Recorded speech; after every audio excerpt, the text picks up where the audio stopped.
Brian, you guys are currently staying on the road for the next couple of games. Big matchup against Boston, big matchup against the Knicks. What would your message be to your teammate, and what can you do yourself, to get back on the winning side of things? I don't have any message for my teammates. Just go out and do your job. I mean, I'm not. Yeah, appreciate it. Way to cut me off because I was about to.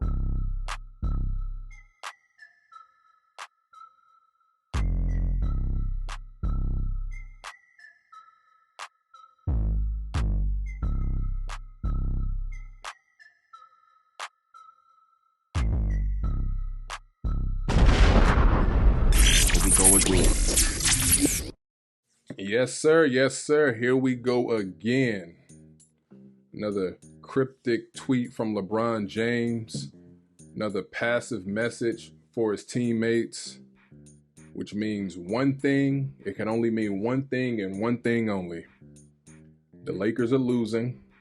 The Lakers are struggling. And it's somebody else's fault. Fire the coach. Trade players. LeBron deserves better than this. We're doing him such a disservice in year 21.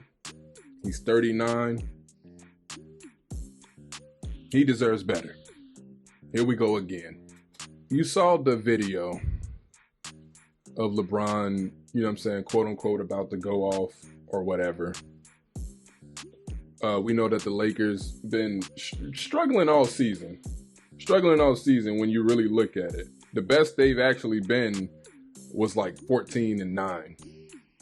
They don't count the tournament game towards the standings or towards the Lakers' record.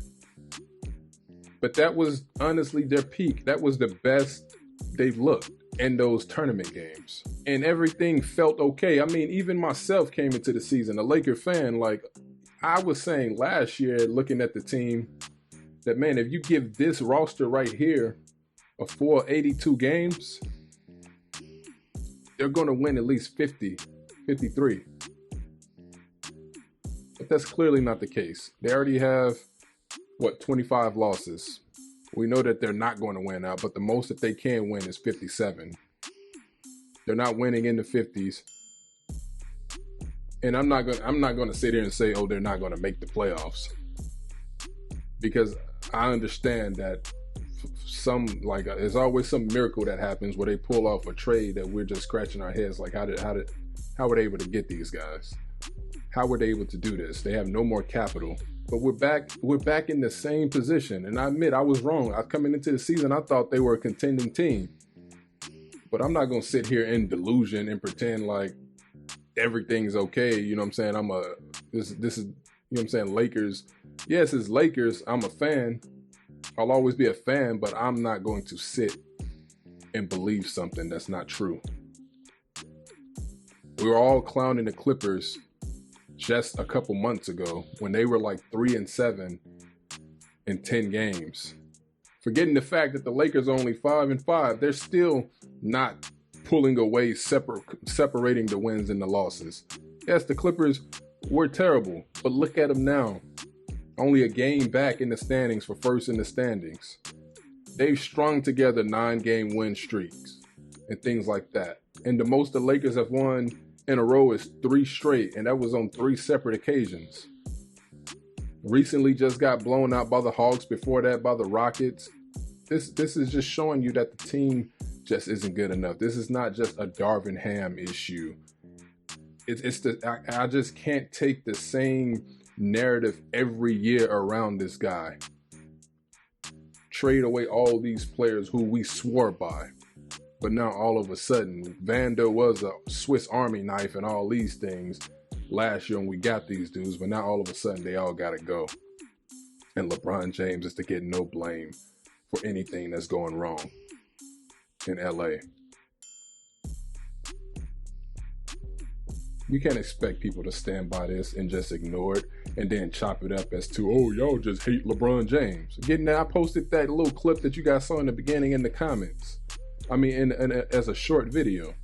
You got this person in there talking about some hating on LeBron James, assuming I'm a Michael Jordan fan.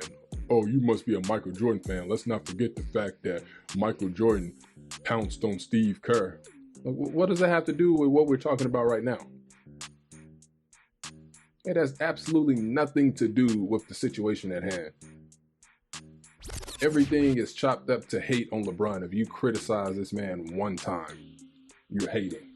They always have to use Kobe and Jordan to defend LeBron James, no matter what the situation is. Oh, well, why didn't Kobe or Mike get that same criticism? Why just for LeBron? Always using it as an excuse to absolve LeBron James of anything. You got this guy all the time sending out these cryptic messages, cryptic tweets, or whatever you want to call them, every time they're losing. Every time something's going wrong. You got the hourglass tweet. What is that supposed to mean? Time is ticking on what? On Darvin Ham? Time is ticking on what? The trade deadline? Your time in the league? Your time with the Lakers? I say just leave. We're not going to win with you. And people are going to say, oh, well, you're not going to win the championship with LeBron. We're not going to win with him either. We're not going to win the championship without LeBron. We're not going to win with him either. So just ask him, hey, look, we just gonna release you, and you can go anywhere you want and go compete for a title and stick it to us or whatever, however you feel about it. But we know he wouldn't want to be released or traded, because that would hurt his legacy.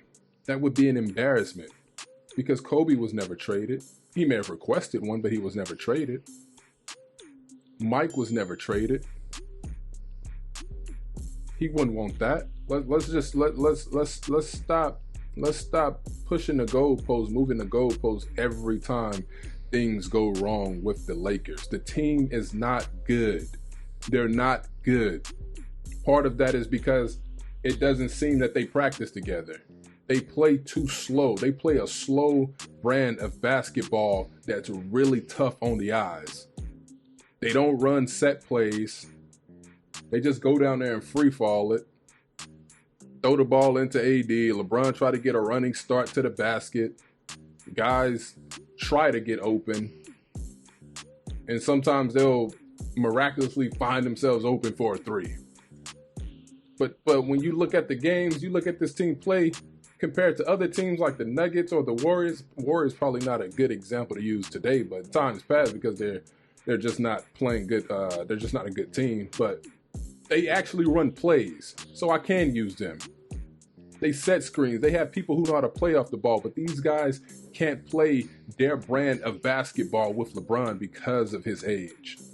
They can't play their same brand, the brand that they would play anywhere else. We look at these guys and we want to trade them away and get rid of them, and then when they go somewhere else, Malik Monk and flourish, Russell Westbrook and flourish, then we say, oh, but they couldn't do that with LeBron. Man, they hate LeBron. So they didn't play good basketball just to spite LeBron James? We reached that far?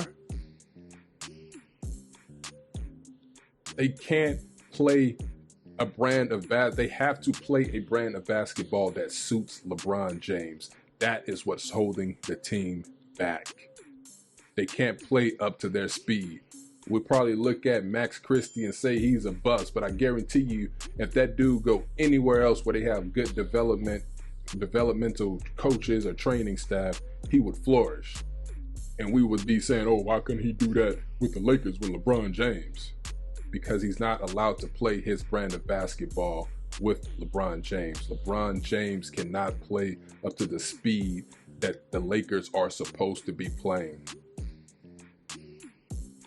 They play and we always talk about the Spurs brand of basketball and how boring it was to watch, but they ran plays. They did the fundamentals. The Lakers play boring, and it's completely different from what the Spurs did, because the Lakers don't run set plays. They just go down there and jack stuff up. It's the same thing every single season while LeBron has been on the Lakers. These are things, the reason it's frustrating, because as a guy who grew up watching the Lakers, these were not things that we had to deal with in years past. Even before LeBron, when the team was drafting those young guys and building, we just knew they weren't good enough to even make the playoffs. Yes, it was frustrating to sit through, but at least we won championships, to be able to appreciate the fact that, oh, we won championships. Now we're in this uncharted waters of watching our team rebuild. Yes, it's tough, but hey, and during the times of Kobe, we didn't see stuff like this. There weren't rumblings coming out like this. Every time something is going wrong, the media gotta talk about stuff like Russell Westbrook is like a vampire in the locker room. All this stuff of just blaming everybody else. It's just frustrating to watch. Tough to watch. Tough on the eyes to see that team play basketball. If you can even call it basketball. But that's all I want to talk about. Appreciate you guys taking the time to hear me out. Be sure to like, share, comment, subscribe, and we'll talk soon.